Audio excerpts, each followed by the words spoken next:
And good evening, everybody, and welcome to another edition of Real Talks. I'm your host, David Steele. It's been a couple of months, I know. Um, it's good to be back. so, as the thumbnail showed, we've got a couple of different things to get to tonight, but a couple of things I wanted to get to right off the top. Number one, so somebody I've been watching for a while, last couple of months at least.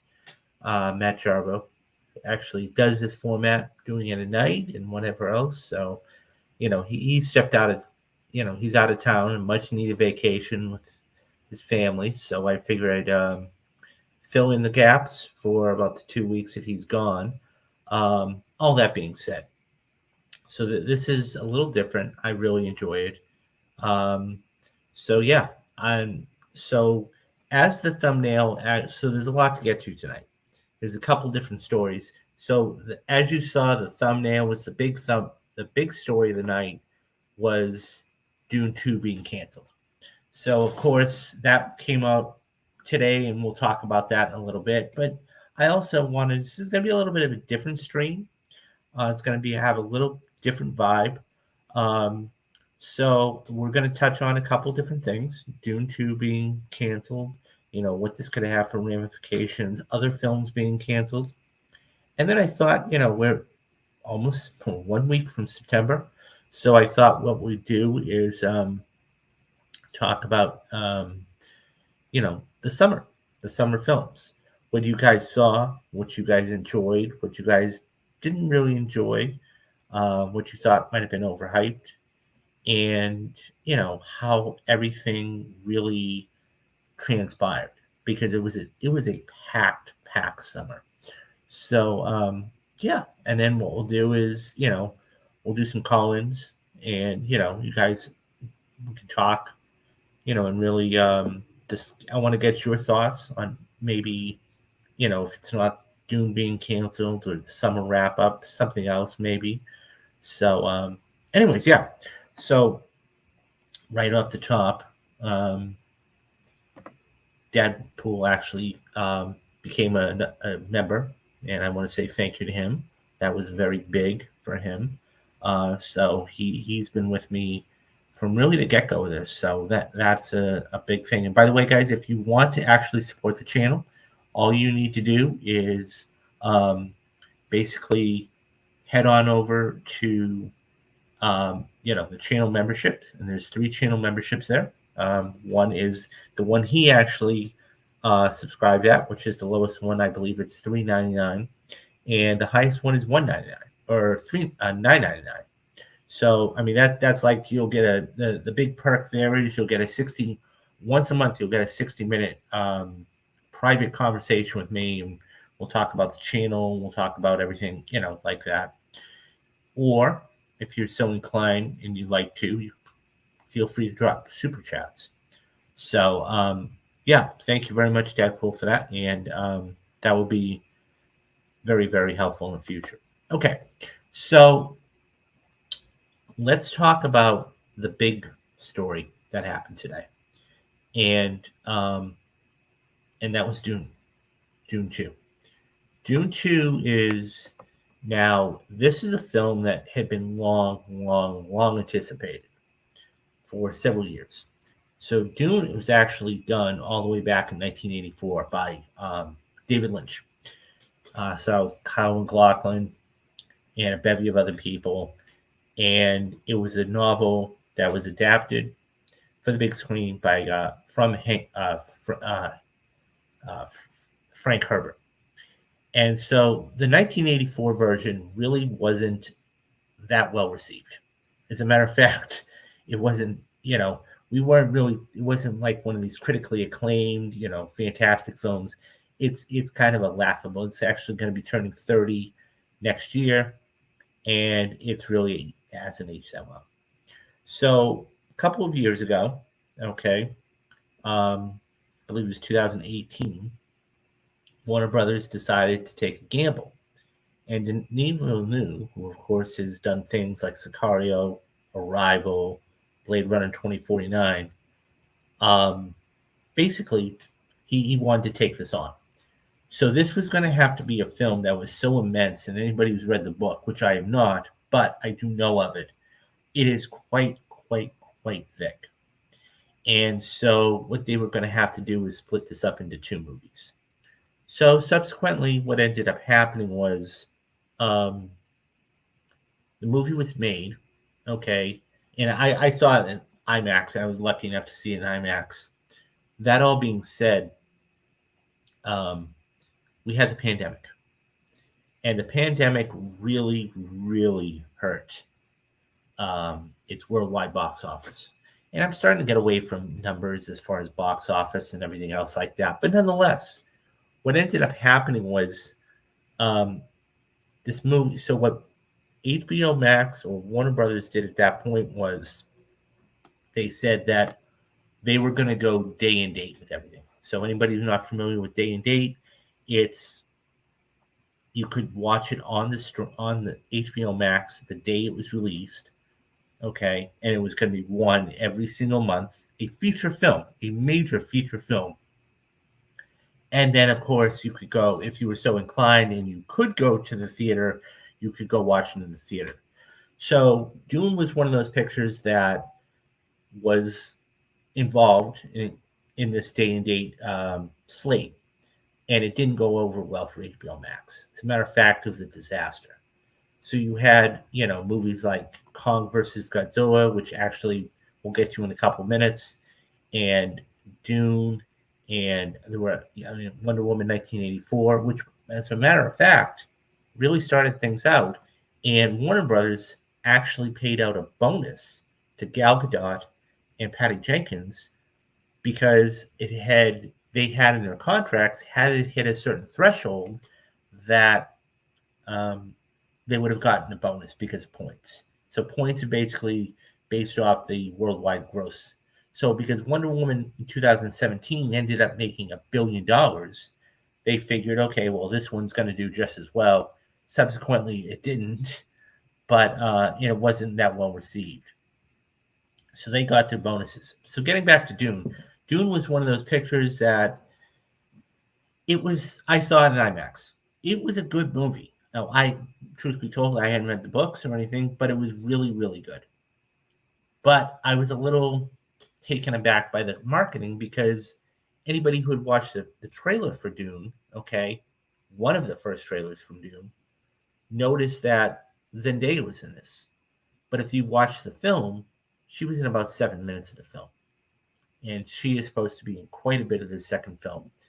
So, anyways, so basically Dune 2, they wanted to shoot both of them because they didn't know how the first one was going to do. Denis Villeneuve wanted to shoot both of them together. They said, no, it's a wait and see type of thing.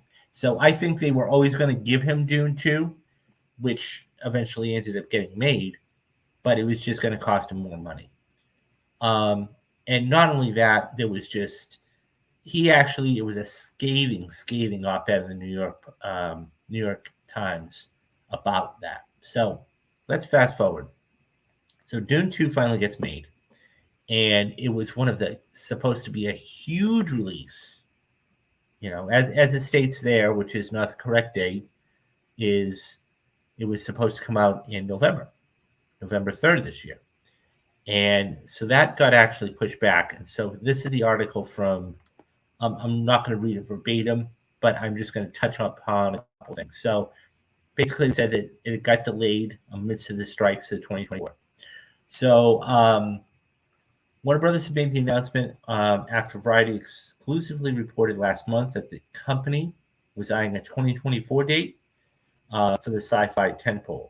Legendary Entertainment co-produced Dune Part 2 with Warner Brothers Film Group, and both parties had agreed on a new release date. As part of the shift, Godzilla vs. Kong: The New Empire, ironically, which was previously slated for March 14th, is getting pushed back to April 12th. This film is once again produced by legendary Warner Brothers, and it's the latest entry into the monster franchise. The Dune delay comes as WGA and SAG-AFTRA continues to drag on the strike. Due to the strike, actors may not do any press for the struck films, which would have meant that Dune, which has a huge cast, brand new faces, and we'll talk about that in a minute, would not be able to do any press for it for the big budget film. The date is not expected to have a material impact on IMAX, who has fall products in the pipeline such as Equalizer 3, Wonka, and The Marvels. Assuming that none of those move as well, WB and Legendary are confident that next spring break for students and Easter holiday will provide a runaway hit for both. In addition to Chalamet, the Dune Part 2 includes Zendaya,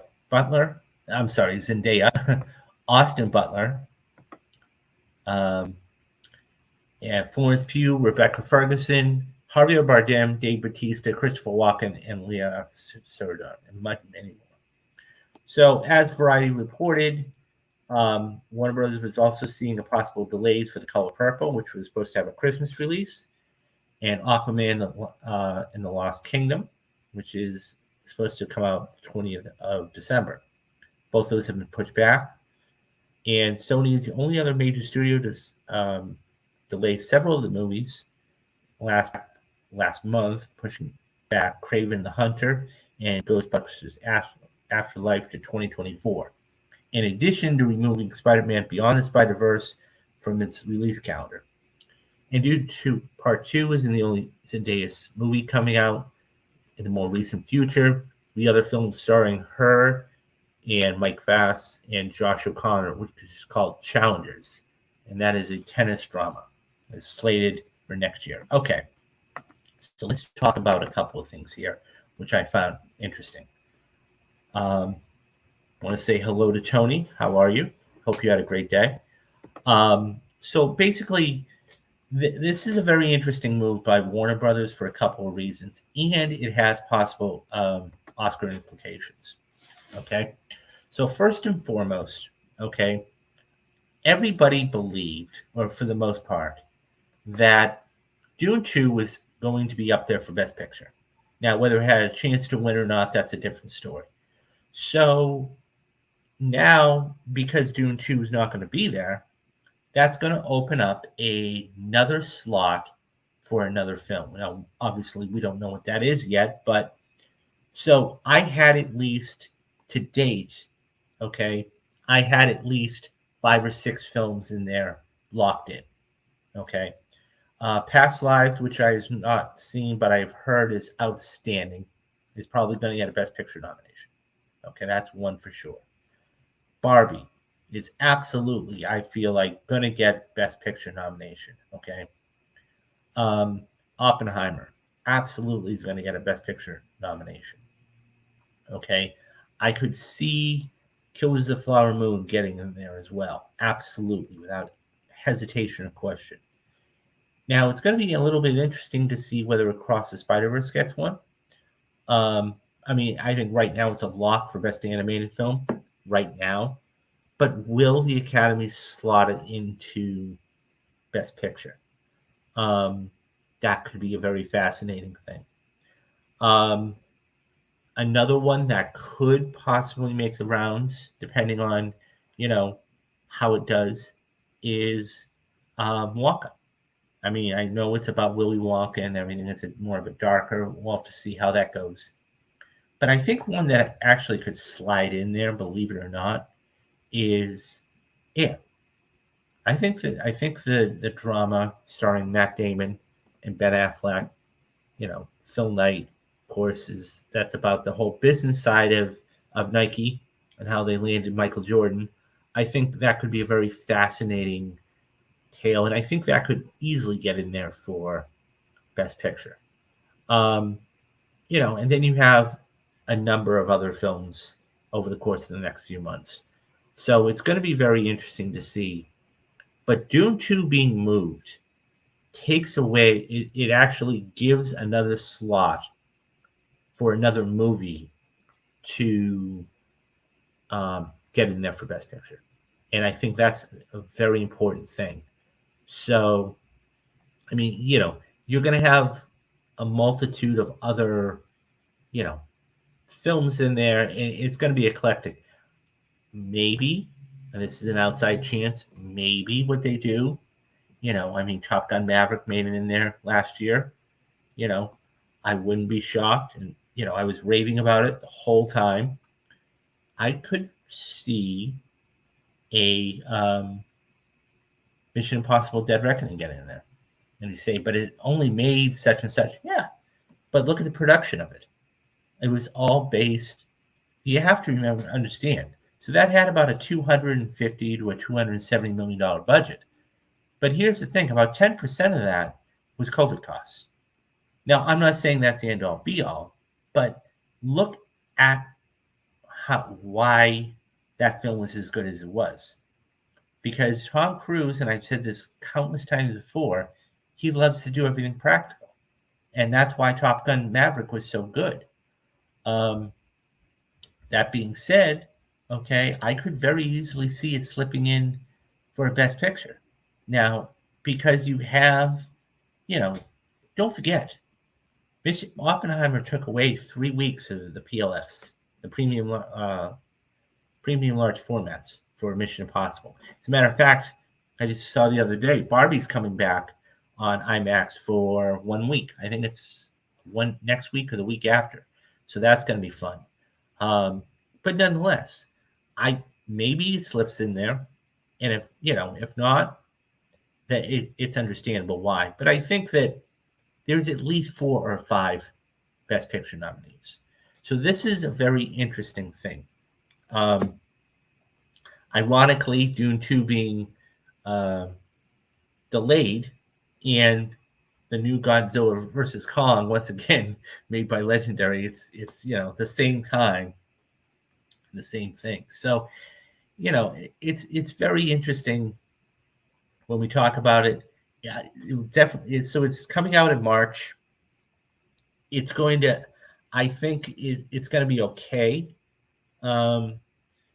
This is Denis Villeneuve definitely wanted this for an award season type of thing. I mean, this is an award. Anybody who's seen the trailer, and it's made for IMAX too, right?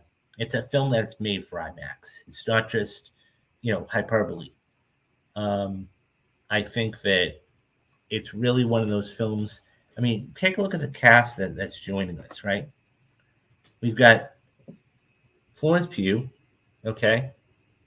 Timothy Chalamet is coming back. Zendaya is coming back. We have Austin Butler, okay, who was just up for Best Actor for Elvis. We have Christopher Walken, who is an absolute legend. You have Rebecca Ferguson, who's coming back. And, I just, visually, this looks stunning. So, I don't know. It's going to be a fascinating thing to see what happens. I really can't wait for this film. I really can't wait for this film. And now, unfortunately, we're going to have to wait another 8 months. But I think it's going to be worth it. I just hope down the road in 2024 that I hope that the Academy remembers everybody here in the production design and the costumes and everything else, because that's something that could happen, right? Is that you could have this come out in a March or not, April, and have them completely forget about it. So I don't know. It's one of those things where that will be interesting to see, and I get why they're doing it, but it's unfortunate. So, I mean, we have this strike going on, and I've said it over and over and over again. Nothing is going to get done, okay, until this strike is resolved. And this isn't about the one percenters. This isn't about a Matt Damon or a Tom Cruise or a Florence Pugh or a Zendaya or a Rebecca Ferguson. This is about everybody else who's trying to get a decent wage and wanting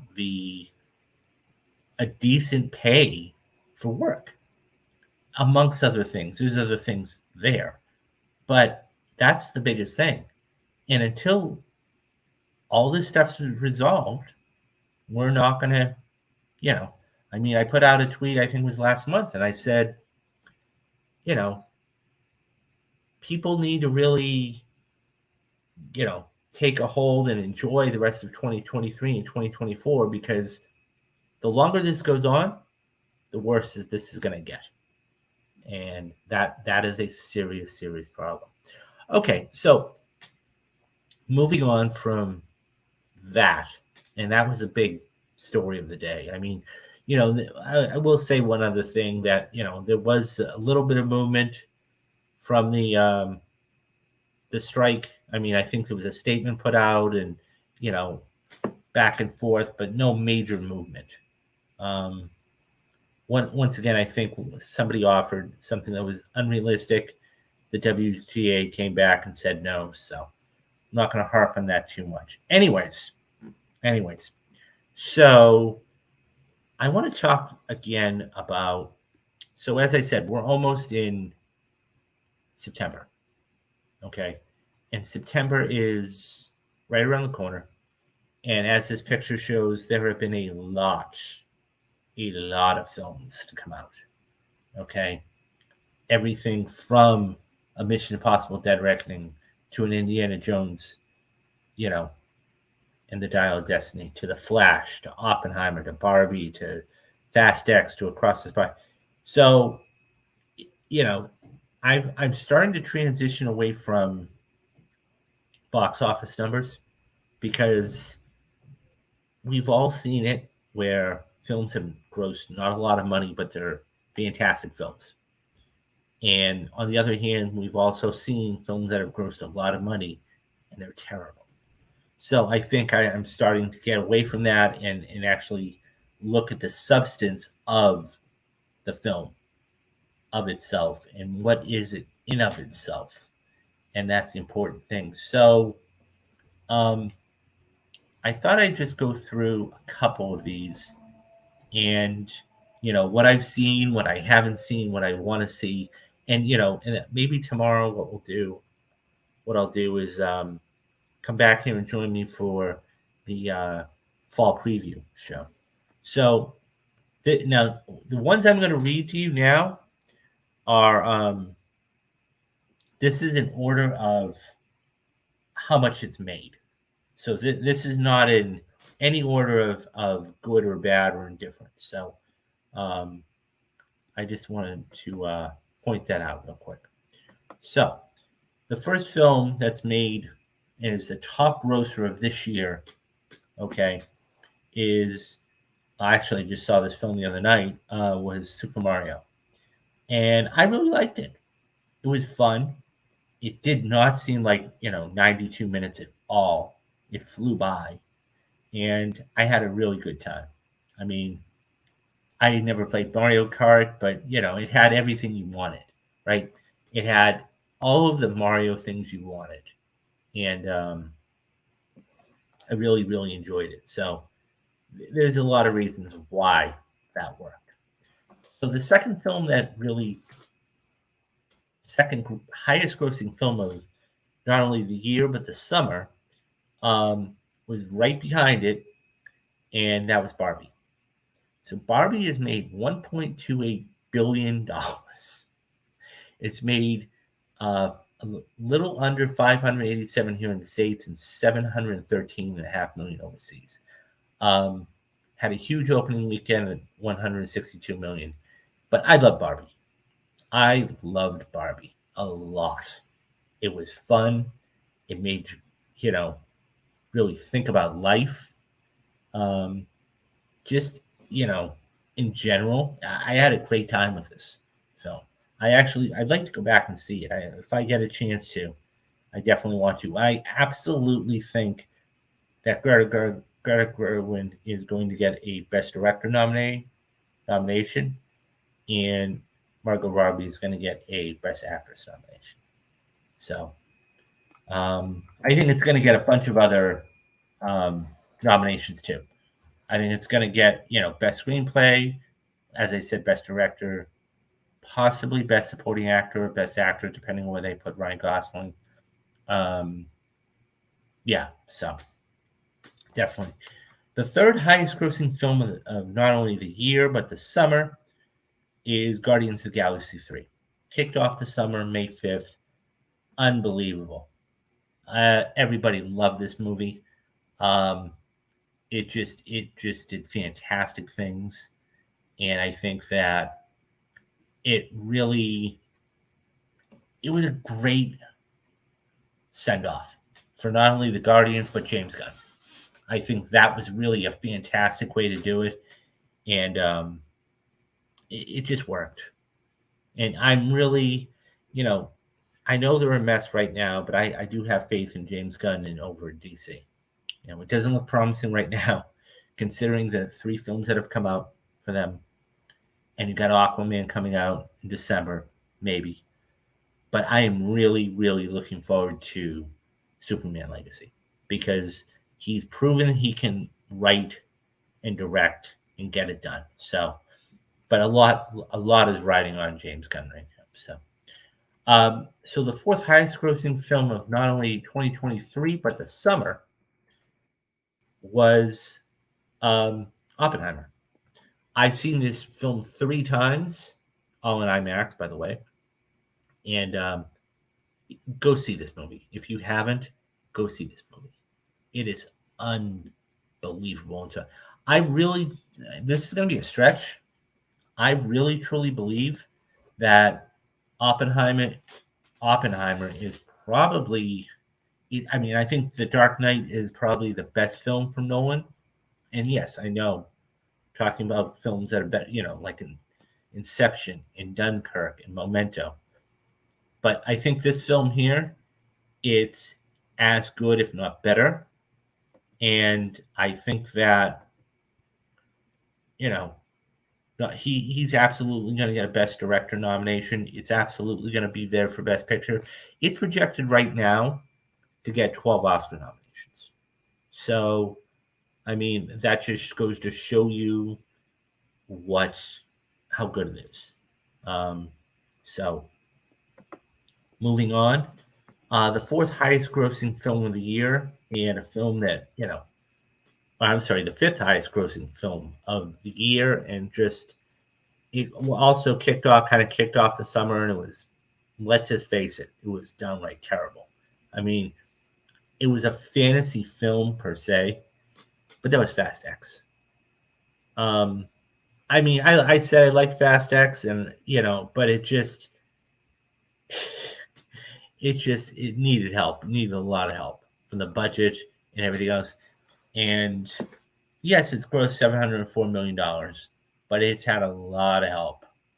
Okay. And then you had the whole drama with The Rock and everything else. So, I mean, we'll see what happens with that. The next film that really, I really thoroughly enjoyed, and I saw them back to back, and I did a spoiler cast here on the channel, and that was Spider-Man Across the Spider-Verse. I love this movie, as millions of others did too. It was really good, and it's very hard to come up with a better original film, if you will, than a sequel. But this was a fantastic sequel in itself, and when Beyond comes out in a couple of years, it's going to be top notch. So those are the top 6. Now, as we move forward, The Little Mermaid did very well. Okay, it did very well. I mean, for a 3-day opening, it made $95.5 million. This cost $250 million to make, and there was a lot of backlash about this and a lot of different reasons, which I didn't see at all. 4-day opening of 118, it made $567 million before it went to POVD, and it actually turned a profit. So I was really happy to see that. So that's good. Mission Impossible rounds out the top 10 of the highest grossing films of 2023 and the summer, really. This was so highly anticipated because you had Fallout come out a couple of years earlier, 2019. And I was chomping at the bit like millions of other people. I really thought this could get a Best Picture nomination, and after seeing it twice, it's still good. It's still very good. The action's there. It is a touch long though. Um, I mean, it is 163 minutes, so it is a touch long, but it's necessary. It is a necessary thing. It's made $541 million, and I know I'm talking about numbers a lot and everything else, but this is the overview of really the summer. Um, so, and I mean, Ant-Man and the Wasp. That's really a March film. So Elemental, though. Let's talk about Elemental. Now, I haven't seen Elemental. I've heard interesting things about it, but this had the unlikely and unfortunate uh, thing of opening the same day as The Flash. And we all saw what The Flash did, and we'll get to those numbers in a couple of minutes. And it really didn't do very well, but it has picked up. I mean, it made only 29 million opening weekend. It's made almost $460 million worldwide. But this is a solid film from Pixar. Um, so I just hope that the streak continues for them and moving on. So I think it'll be fine though. Transformers: Rise of the Beasts. Let me just say, in a nutshell, saw this movie and didn't care for it though. It just didn't work at all. And you know, they've tried. Give them credit, they've tried, but this just didn't work at all for me. Um, Now, this was the same guy that directed Creed 2, which, it was okay. I mean, not the greatest. Um, but yeah, everything about this just didn't work for me. Everything about it. And especially the ending. And I'm not going to spoil anything for anybody, but anybody who hasn't seen it, I mean, if you like Transformers, you'll like it. It's a new entry into the whole Transformers franchise. But that ending, I will just never, ever figure out what they were trying to do with that ending. Um, but yeah, I mean, so it's one of those things where there was a lot of stuff to come out this summer, as that picture really indicated. You know, um, and I think that let's see. Oh, okay. So there was a couple I missed. Let's talk about Indiana Jones and the Dial of Destiny. Okay. Now that made 375 or just about $376 million. Um, the biggest problem with this film was it cost a lot of money because of the de-aging. I mean, Harrison Ford was what, almost 73, 74 years old. And I just, the film, there were a lot of callbacks. I mean, the ending was sweet, but it just, I understand where Lucasfilm was coming from. I just didn't really necessarily believe it had to be made, especially off the heels of Kingdom of the Crystal Skull. I mean, that say what you want about aliens and everything else, um, it just didn't work for me. Now I know Matt loved it, and he can't wait to buy it when he gets back from his trip. And but I mean, now mind you, I've only seen it once. I probably have to go back and watch it again, but I don't know. I just didn't care for it all that much. Um, so it's one of those things where, and so let's talk about the elephant in the room. Um, the Flash. So this was probably easily everybody's top three. It was in the top three for sure of most anticipated films of 2023. Easily the summer. I mean, it was either The Flash or Guardians 3. And The Flash just had so many problems with it. Forget about the star that had been embroiled in all that controversy. I'm not even talking about that. But then you had the fact that you had all those reshoots with all those different endings. Then it finally gets, and they can still do press for this at this point.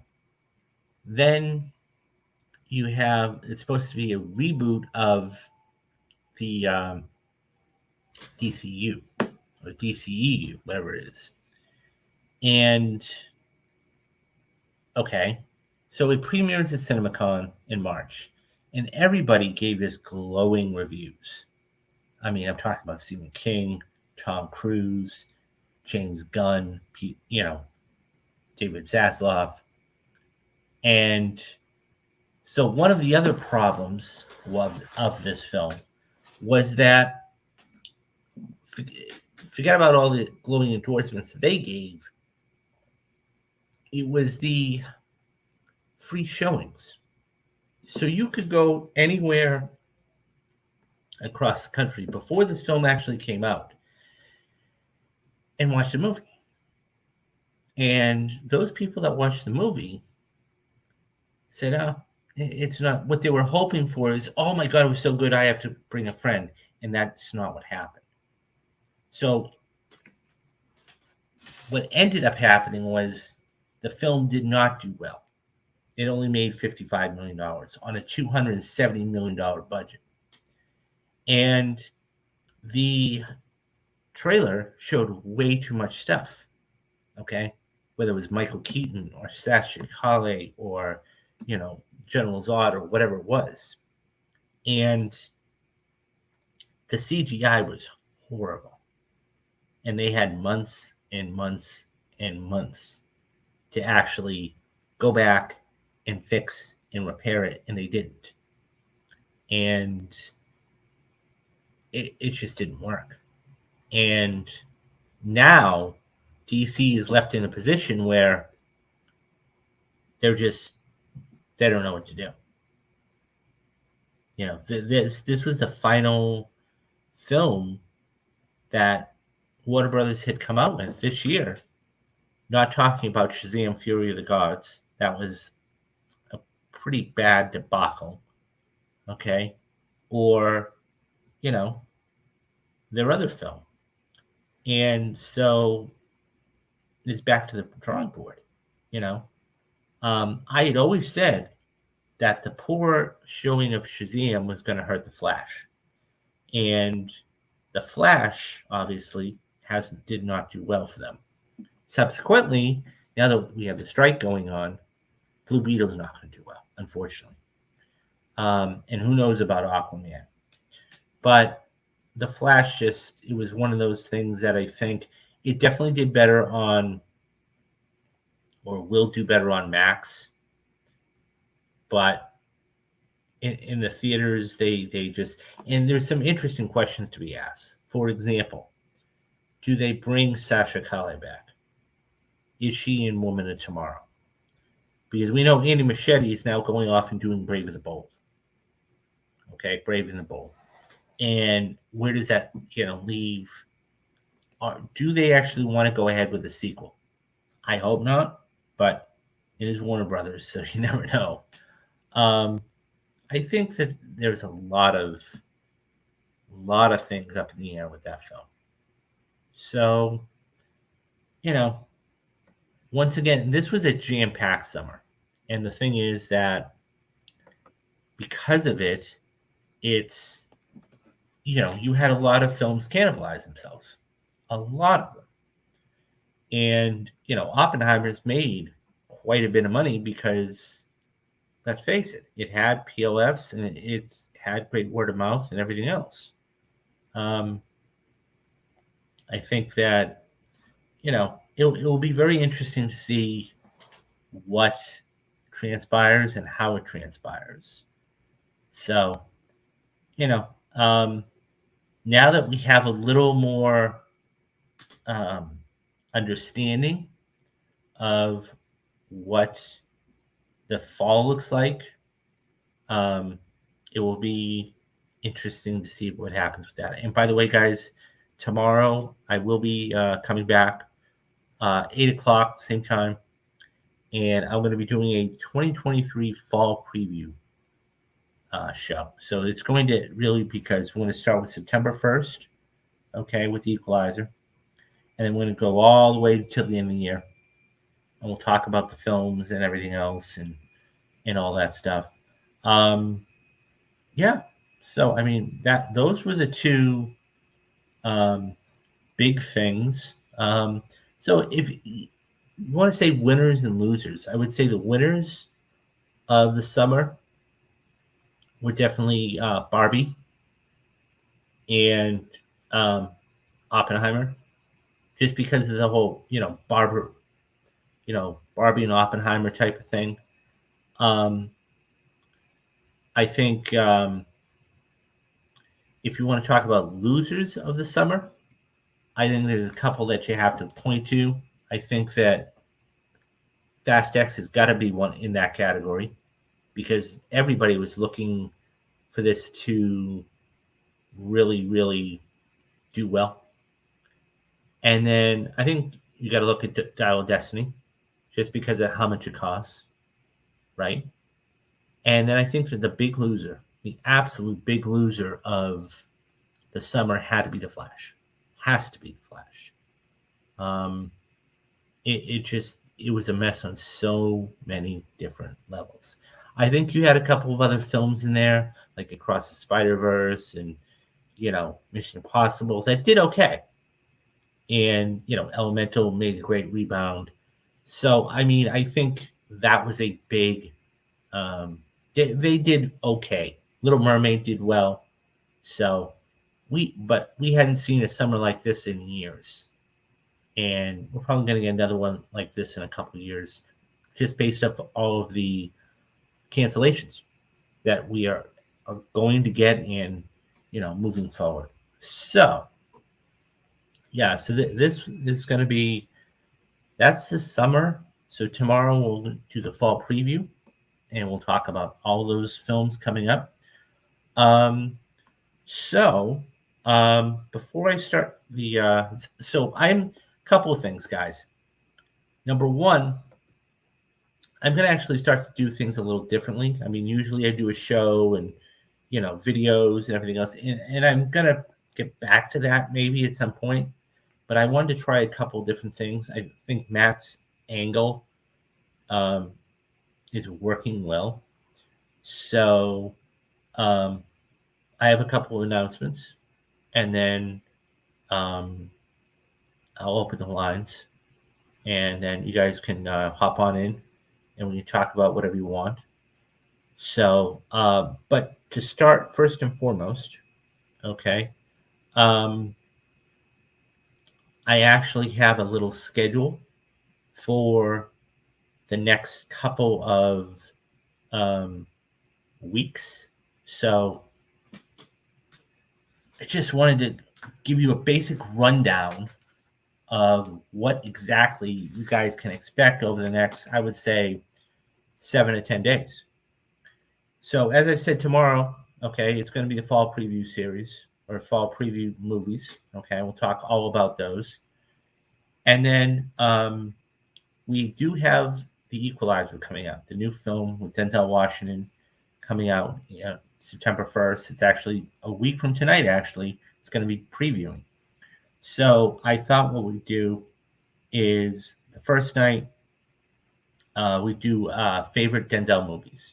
I mean, he's had an illustrious career, 2-time Academy Award winner. I mean, it's just hard to pick one, right? So, and then the next couple nights, I'm going to sit down and watch The Equalizer. I mean, I've seen it a few times, but I want to actually sit down and watch it again. And really, we'll be taking your calls too after I give my thoughts, and then we'll talk about The Equalizer. and then the next night we'll do the Equalizer 2. And then so I do have to work, do have to make money. So like it says at the bottom of the scroll, if you guys would like to support me, you can do that one of two ways. One, becoming a channel member. It's very, very cheap. Um, Thank you to Dadpool again, who did that at the top of the show, or super chats, and those help out greatly. So, anyways, so I am going to be taking one night off, but when I get back, I am going to go see Equalizer 3, and I'm going to be doing a spoil cast. So, if you guys haven't seen it, it'll be on the Saturday. So, you guys will have plenty of time to have seen the film by then. And then, you know, and then I thought that on the 3rd, okay, we just do call-ins. You know, we can talk about whatever you want, you know, movies, movie related or whatever you want, and then just hang out, you know, for a couple hours and just talk. Because I think that as long as this strike continues to go on, and yes, this was a big day because of the movement of the films, but there isn't going to be much to talk about. Occasionally, you're going to have stuff to talk about, but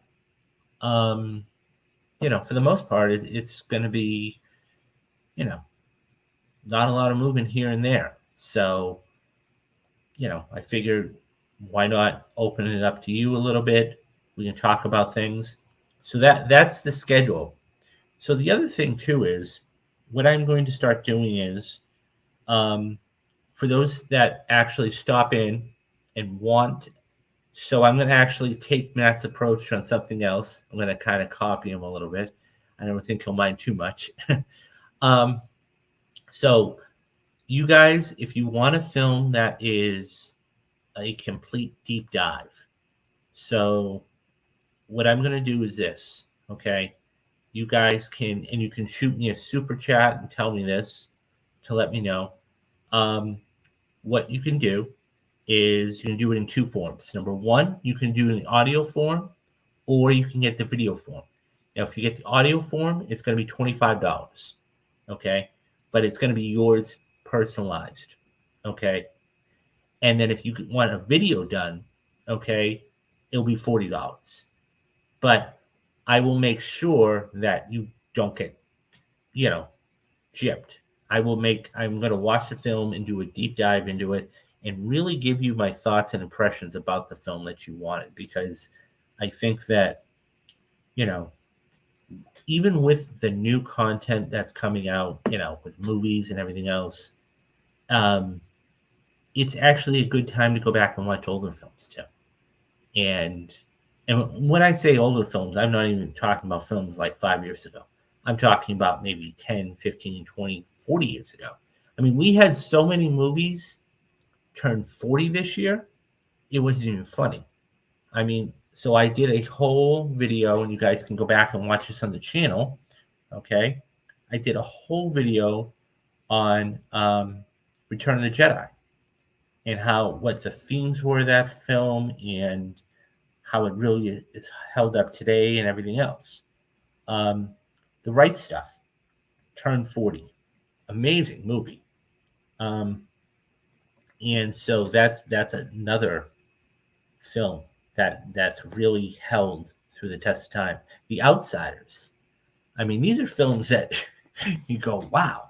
But yeah, I mean, even so, it's one of those things that Jurassic Park. It's just, you know, it's amazing to see how what filmmaking was back then to what it is today. So yeah, definitely. It's one of those things where film, I've always said this, there are two ways to look at film. One is the here and now, and then how does it hold up throughout the test of time? Because that's the biggest thing. And, you know, even we're going to even look back at this 10 years from now. I guarantee you, mark my words in this, film schools and film classes and, you know, people like that are going to be examining this whole Barbenheimer thing 10 years from now. And they're going to say, what kind of effect did it have and everything else? And they're going to be talking about the strike at the same time. So it's one of those things where it's always interesting to see. So yeah, so those are the big announcements. I'm gonna start, and because I have to, make money. Like I said, I'm gonna try and stream as much as I can, as frequently as I can. I want to have you guys here, even when Matt's comes back. I want to have you guys come in, and we can talk and really, you know, interact, because that's something I never did with the other show. I mean, I always got comments, but it was like I never got live interaction, right? And I think that's something that Matt really does well with his show, Hollywood After Dark, is that he interacts with his fans, and that's what I want for you guys. I want to be able to interact with you and really and talk to you about things. So, with all of that, being said, um, I am going to um, put the link in here, and that way, I hope this works. This is the first time me doing this, so if it doesn't, please tell me, and then I will fix it. Um, but hopefully that's going to be in there, and if you guys want to pop in, you can. So hopefully it works, like I said, um, and that way, if not, I will have to figure out with. And if it doesn't work, what I will say is this: the next time that I get on to stream, I will I will make sure it does work. So, um, but yeah, it's one of those things where this is the first time for me doing this. So, um, as a matter of fact, what I'm going to do right now, um, I so I'm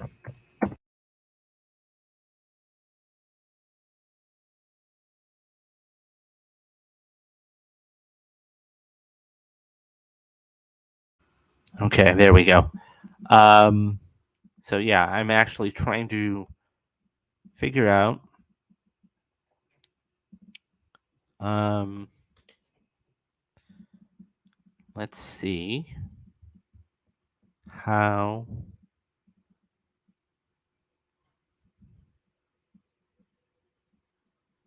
Um,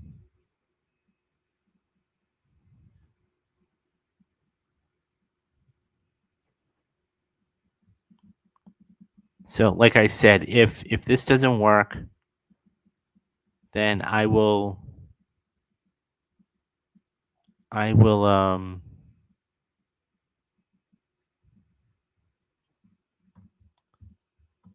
Okay, I will tell you what.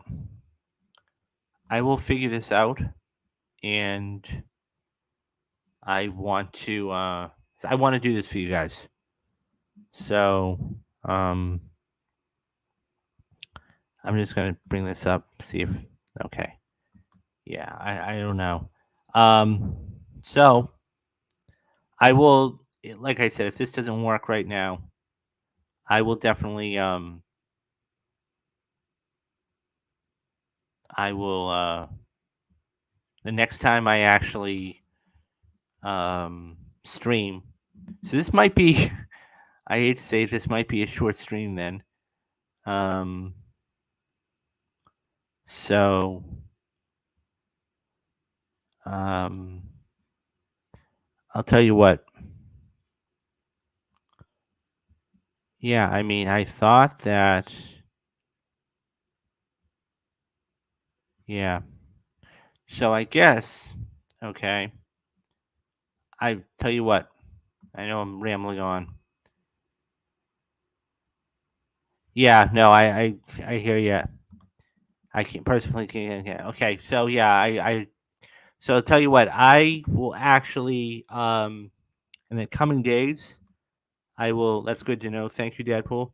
In the coming days, what I'll do is I'll investigate this and figure it out, and that way, because I definitely want to start interacting with you guys on here and doing streams like that and everything else. So what I'll do is I will definitely look into it tomorrow, and then we'll go from there. So, and if you guys have any questions or whatever, you can ask me through the chat thing for the time being, and then we'll do that. So this is actually almost an hour, and I know I'm kind of running over my words. So I thought the call in would work.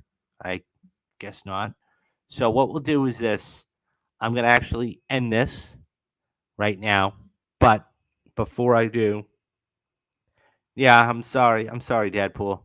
Um, Trust me, I will get this fixed. It's my first time doing it, so um, excuse me. But what we'll do is this. I will get this fixed, okay, and I will get this rectified. And when I come back, you know, I will look into it tomorrow, and then I will tell you guys on tomorrow night's stream what exactly is going on and what I have to do to get this cleaned up.